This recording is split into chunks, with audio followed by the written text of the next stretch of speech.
order to make sure that we have things that we can cover after we go live after the back-to-school period. And we reached out to the product team that is responsible for gathering requirements. And they came to us with a number of requirements that would need to be met. And then we started discussing how to fulfill these requirements. And on the basis of that, we prepared a deck that I believe I sent you. If not, I will show it to you in a second.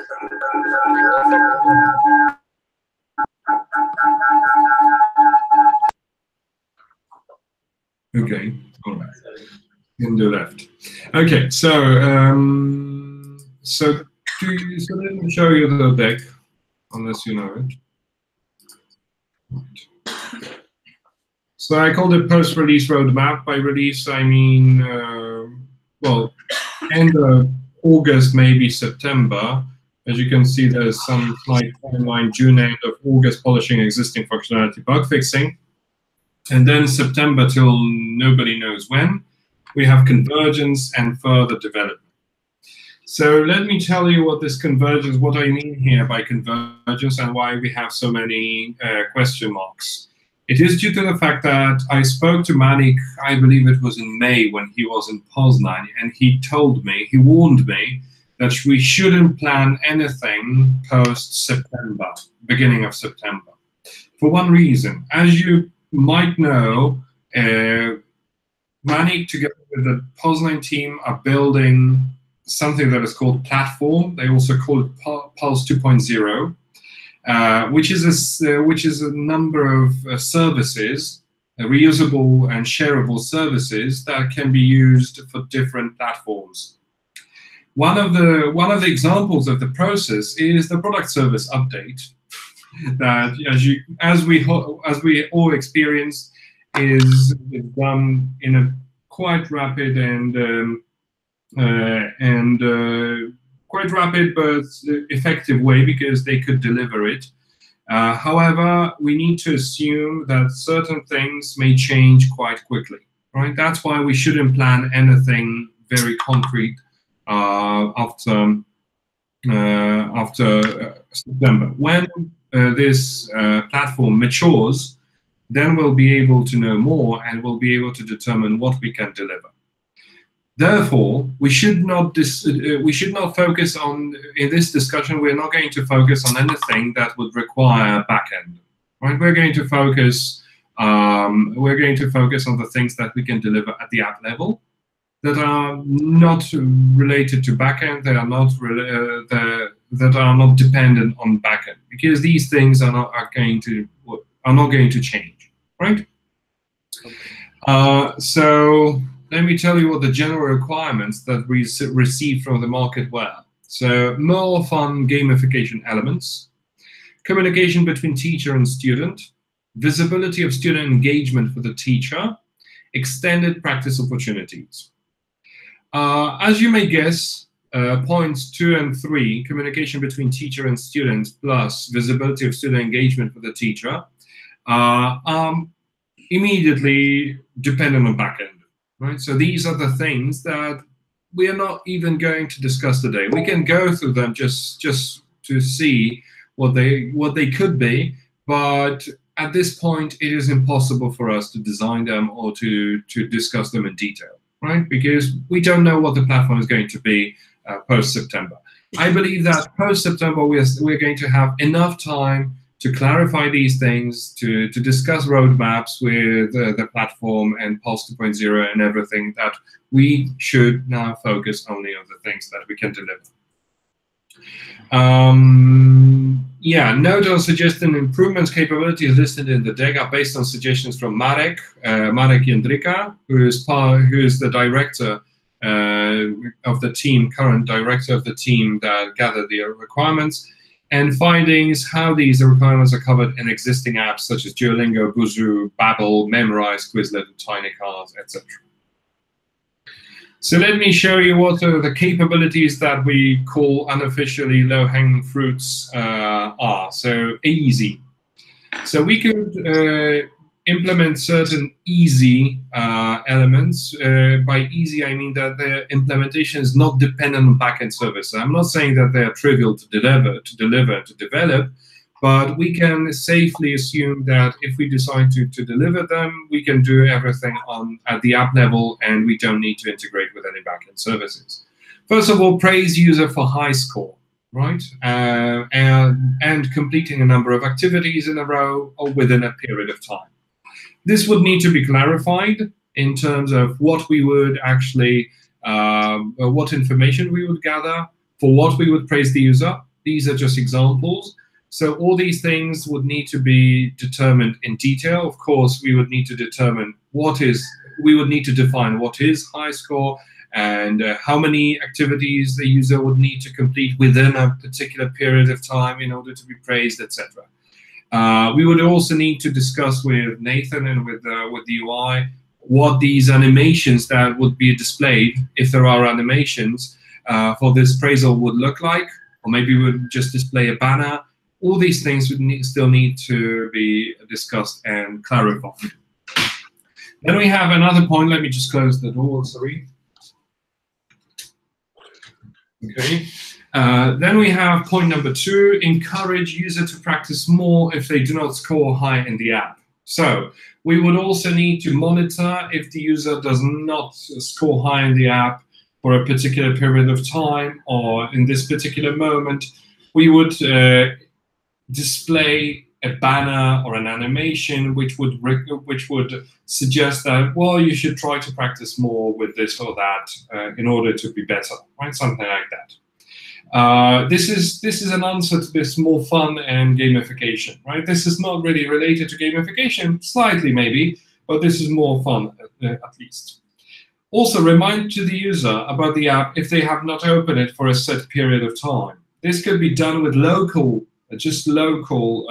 notifications that, for example, if the user opens the app, we just put a timestamp and we determine that if the user does not open the app for, let's say, a week time, we're going to send a local notification. But if the user opens the app, and then meanwhile, this timestamp gets overridden, so the notification will appear after another week, right? Something like that. Display regular daily reminders encouraging users to use the app. This would also utilize only local notifications. And for example, in my profile, the user would be able to set that I want to be reminded about the app every day at, let's say, 7 p.m. or something like that. And if they set this notification, they would simply see a pop-up on the phone that, well, this is an app, this app, well, PPE app is asking you, well, is reminding you to do some work with it. An additional thing is to monitor streak, for example, of opening the app every day and completing at least one activity, or, I don't know, completing activities 3 times a day, something like that. Monitor streak locally on the device, but without any sync between devices, nor streak restoration on a new device. So you remove the app from your device, the streak is lost. You install it again, you do not have access to this streak. You need to start over. That's it, right? So these are the capabilities, the easy ones. So let me stop because I have another set of easy ones in the second slide. But do you have any questions regarding these so far? Regarding the third point, so where will the user be creating the reminders? So do we have are we creating any new pages or? No. As I said, this could be put. Well, this would need to be discussed with the UX. I believe that we can still use my profile. We can try to rename it or something into settings or into something else, and we would use the same tab most probably. And just add an option to, well, set the date. Well, the user would not create a reminder actually, because the text would be set by us. What they would be able to do is they would be able to adjust. Well, first of all, enable them and adjust the time. That's it. Right? So, but I think that we would reuse one of the tabs that we already have there. So either help or my profile. I would bet that it would be my profile, I believe. Okay. Okay, then. I'm sorry. I was talking about number 4, and you are asking about number 3. So remind to the user about the app. Okay, so as for number 3, user will not set anything. Yeah. Right. So this would be automatic. So for example, the user opens the app on Monday, completes 1 or 2 activities, or does nothing, closes the app, forgets about it, and next Monday he or she is going to receive a reminder, a local notification. Yeah? So nothing, and if he or she does not open the app again, we are not displaying any local notifications anymore. That's how other apps do. Okay. Okay, then. Okay. Do you have any other questions? No other questions, sir. Okay, thank you. All right, so let's move on to another set of easy ones. Easy, you know what I mean. Implementation is not dependent on backend services. Display achievements and badges without any sync between devices, nor streak restoration on a new device. Users would receive achievements, for example, for completing, well, 1 activity for 7 days in a row. So for maintaining a streak, or for completing all activities within a unit, right? Or completing all activities in a unit with 100% score, right? Something like that. So we would determine what achievements we would be able to get, and then we would display them. However, this would probably require us to add a new view to the app that could be accessible, for example, from the My Profile tab, but it would need to be a separate view in which we would collect all the achievements and badges that the user would receive. Right? So we would need to come up with a brand new screen that would be accessible somehow. Still not discussed with the UX, but this could be done. What's important is that as we are assuming that we are doing nothing with backend so far, there's no sync between devices, no streak restoration on your device, right? Maybe not streak. This was probably copied. Achievement restoration, right? So if the user removes the app from the device, all the achievements, badges, everything is lost. I realize that it's, well, 19th century. I absolutely agree with that, but that's what we can currently afford to write until we have backend. Also provide flashcard capabilities. For example, browsing predefined sets of flashcards, play vocabulary games such as matching quizzes. And this one is going to be probably the least important for 2 reasons. First of all, Maha did a great job by putting Quizlet into the app. Right? So Quizlet has all this functionality. Moreover, there are geos who already partner with Quizlet, and Quizlet is used widely. So for the time being, we are likely to use Quizlet for these purposes. So I just need to clarify a few things with Maha, what the capabilities are, and then present them to the business. And there is another option, and this option is called Pearson Prep. Pearson Prep is a brand new system, maybe not brand new because it used to be, it has been developed for quite a while. It used to be called smart flashcards, something like that, I believe. It is being developed in the States by a Pearson higher ed department. And they are also thinking of providing an API that will allow us to integrate with. It's on my action point to learn from them how advanced they are with this API. As far as I know, they have been developing this system for quite a while, and I'm not sure how successful they are. Right? And I have some doubts about this system because, as I said, I've been observing them ever since I started. By the way, this is my anniversary today. It's Pearson. It's the first year. So it was. Well, it's already a year, guys. Okay, but anyway, when I came to Pearson a year ago, I learned about smart flashcards a few days after I joined Pearson. As far as I know, there hasn't been much progress, right? So, but I might be wrong. So I need to clarify it with them. So in order to see if this is possible to integrate with their system as well. But as I said, due to the fact that we have Quizlet and we can use it, it's a very low-hanging fruit from what I can see from Maha. This is probably going to be the way that we are going to go down on.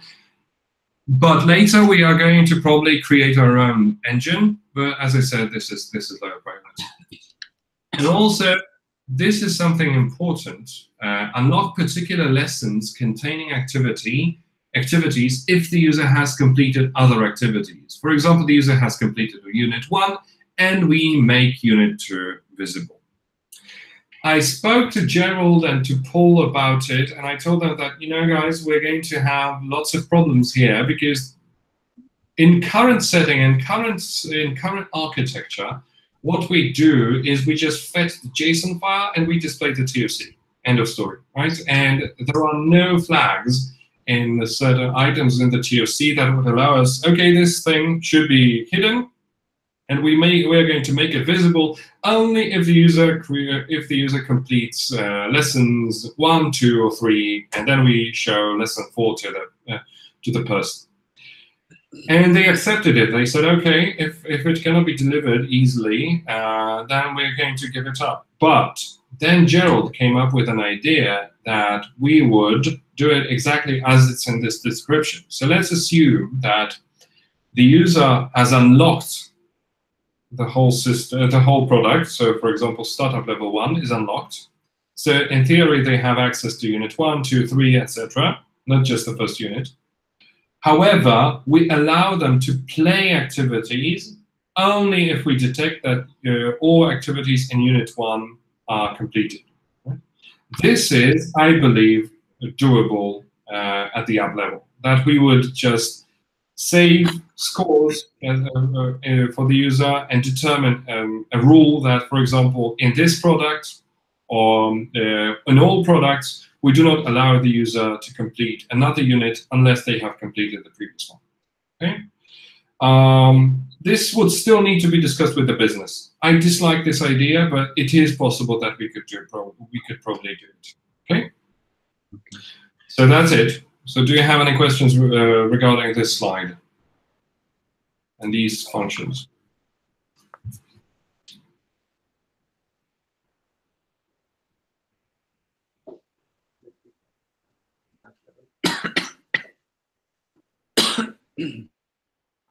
So for this displaying achievements and badges, still for everything in general, the UX needs to be decided, right? Nothing has been decided yet, right? Yeah, absolutely. Mm-hmm. Okay, and and for the flashcard capabilities too, we need to see if we could use the Pearson Prep API, or is there any other way, right? No. So we still. We have 3 options as for flashcards. Option number 1 is use Quizlet, right? And this is already being investigated by Maha, and it seems that it is a viable option that we can take. Option number 2 is to reuse Pearson Prep. I learned about Pearson Prep and the theoretical capabilities only yesterday, so it's going to take a week or 2 for me to clarify if it's really the case. Right, so I don't think that we're going to have a spike with it in the next sprint, but in 2 sprints time. So still, the beginning of September. Then we would have this this answer. And the third option is that we recreate the functionality, right? For example, from Quizlet, right? We just recreate it and we create our own, which is the least preferred option, probably because of the cost, because of the complexity, and because of the fact that we would, in the end, would have to have the backend anyway, right? So I think that we are currently researching Quizlet. Then we're going to research Pearson Prep. Finally, if both of these are unacceptable, sorry, either from the technical perspective or from the business perspective, we're going to jump to recreating the functionality in the app. Okay. I wouldn't worry too much about it. I think that we're going to go down the Quizlet route. Okay. Okay. Okay, any other? Sorry.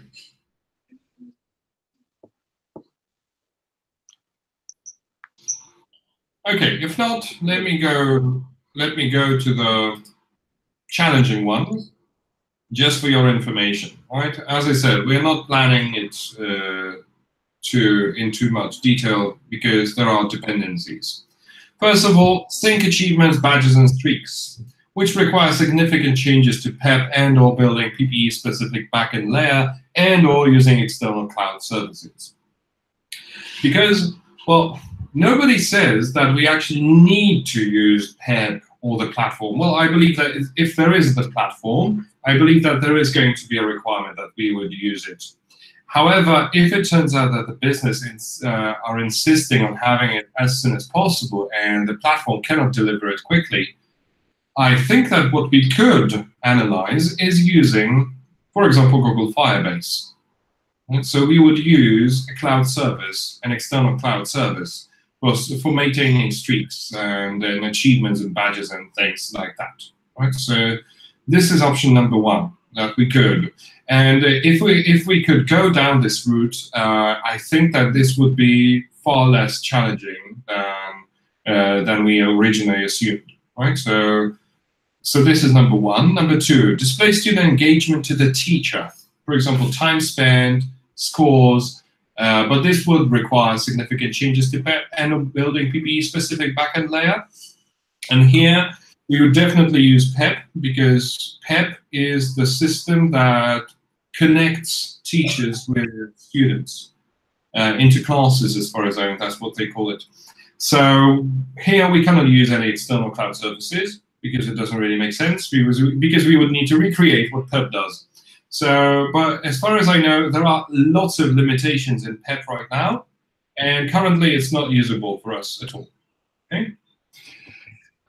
Send push notifications to users. PEP push notifications, for example, from the teacher, reminding students that they could do certain things in the app, right? And it can be impossible because of the lack of infrastructure in Pearson. That's the funny thing.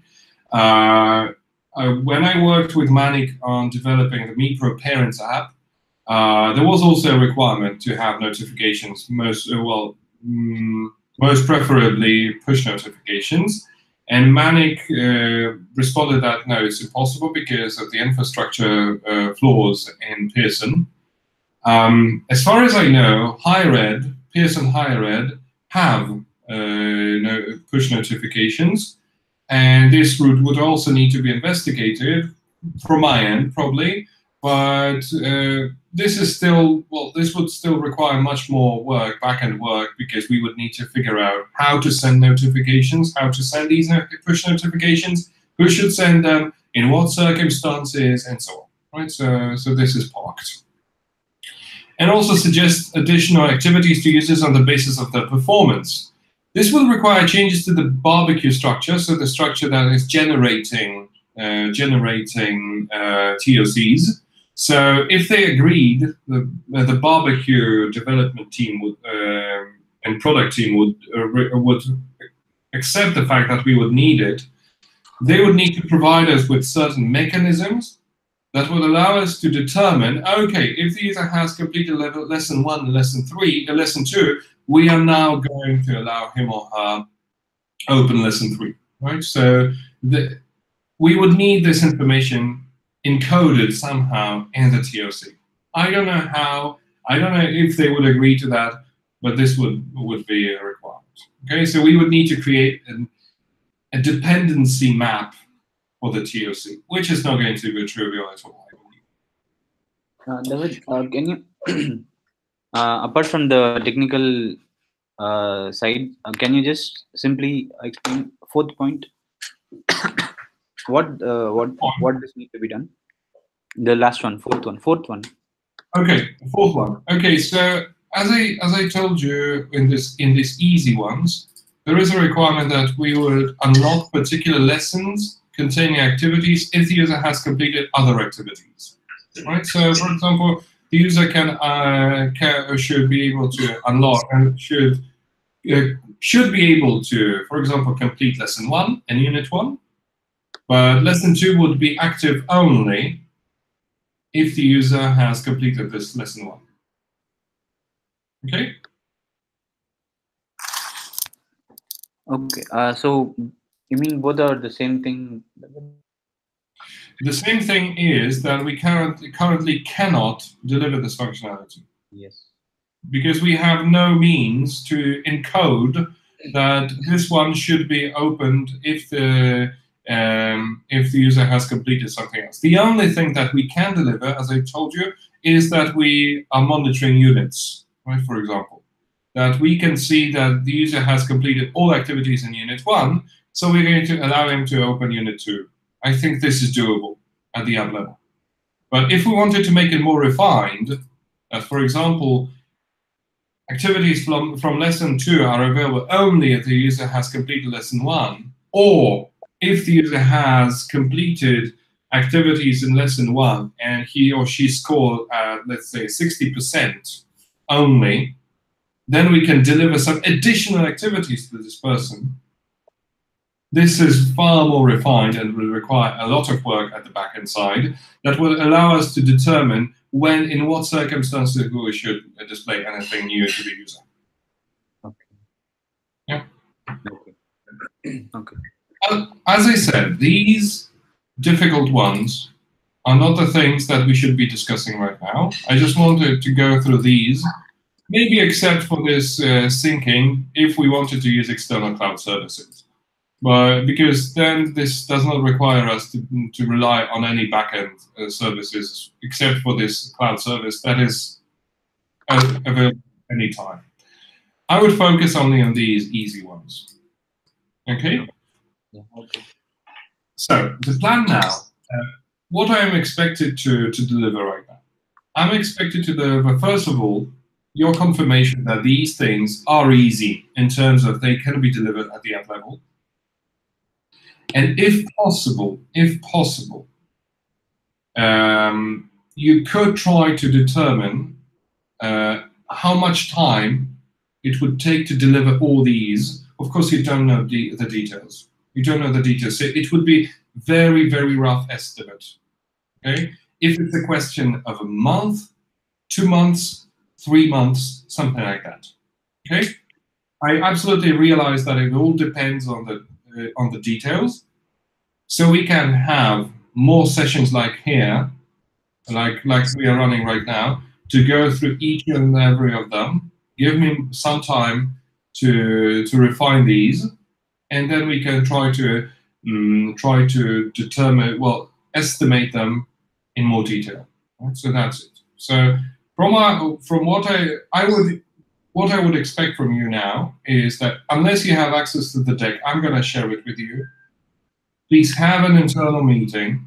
Think about how much, very roughly, it would take to deliver these. And after that, we can start going point by point and refine them, and then we can revise the estimates or confirm them in the end. Okay? Okay, David. Yeah. So that's it from my end. Okay, David. So we'll have an internal discussion on these capabilities and get back to you on probably Friday or Monday. That's fine. No rush. No big rush. Right. So if it's Monday, if you need more time for doing things in this sprint, I don't mind if you come back to me on Monday. Right. So there's no big rush here. Okay. So take your time. I believe that focus on the quality of the app, and on Monday when there is regression happening, I think that this is going to be the better time to discuss these things. And as I said, I'm going to start refining these so that we can then go through them in more detail. Right. So I'll just pick number 1, create a description of it, create stories maybe, discuss it with Nathan. And then we can refine these together. The thing is that it's gonna take some time for me. So I would say that we shouldn't have a call earlier than earlier than in a week time, right? So because I need some time to do that, because it's not the only thing that I need to about. Okay, David. Yeah. Sure. Okay. So do you have access to the deck? Or maybe it's other version. Let me see. Maybe this one.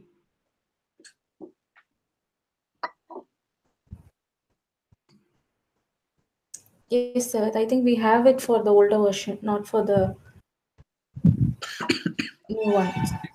Yeah, it's exactly the same thing. The only thing is that this one has a template for presentations. Okay. But it's exactly the same one. However, let me share it with you just in case you don't have it.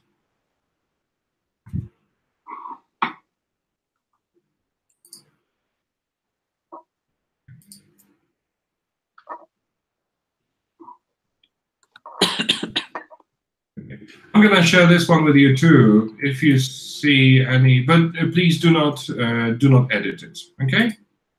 Okay. Because Yeah. this is a deck that Paul may use for presentations. So do not put anything, let's say, controversial here. Sure, David. Yeah. For comment, use this one without the template. Okay. Oh, Maha is already here. Oh, she's not here anymore. Anyway, so yeah, so that's it. So let's stay in touch regarding this one. Okay. And yeah, so yeah, so thank you. Okay. Okay, David. Congratulations on completing 1 year at Pearson, David. Happy anniversary, David. Well, for this happy anniversary, I'm gonna finish work on time. Because yesterday I worked for 10 hours. 2 days ago I worked for 11 hours. So today, for my anniversary, I'm gonna finish my work after 8 hours. Okay. One more thing. Let me tell you what I'm, because we had this discussion over Hangouts and chat. What I'm trying to convince the business to is that we do not release the build right now. Just wait till the end of the sprint. Because look what's going to happen. We're going to release this version right now. Let's say we're going to submit it on Friday. And it's going to go live, let's say, or maybe it's going to be submitted on Monday and it's going to get released on Tuesday probably. And then we are going to immediately create a new build and try to submit it for review, right? So we would have a few days pause between one and release 1.0.1 and 1.0.2. I'm just wondering if they really need it, right? So that's what I'm, because as you might have noticed, Gold XP has went live yesterday because they asked me to go live without the space. So I called it Gold Experience without the space. So it's already live. So the biggest pressure to release the app as soon as possible, due to the fact that that Ezel, you and Manik decided to change the approach to the problem with product service. There's no such pressure on releasing it as soon as possible. We can wait 2 or 3 days and put everything in one bucket and release one version, right? That's what I'm trying to convince the business to. However, they have been waiting for this release for a week, so I need to be careful here. I don't want to tell them, guys, we're not going to release it. I need to see what they think. I need to make them feel comfortable, and if they tell me, no, we want it to be released as soon as possible because Gold Experience needs to have a space, then I need to obey, and we all need to obey. Okay? Okay, David. Yeah. Okay. So, thank you very much so far. Thank you very much for this year. It's been a great year, I think. And let's keep up the good work, I think. Sure, David. Yeah. Okay. Thank you. Bye-bye. Thank you. Bye. Thank you, team. Bye. Bye.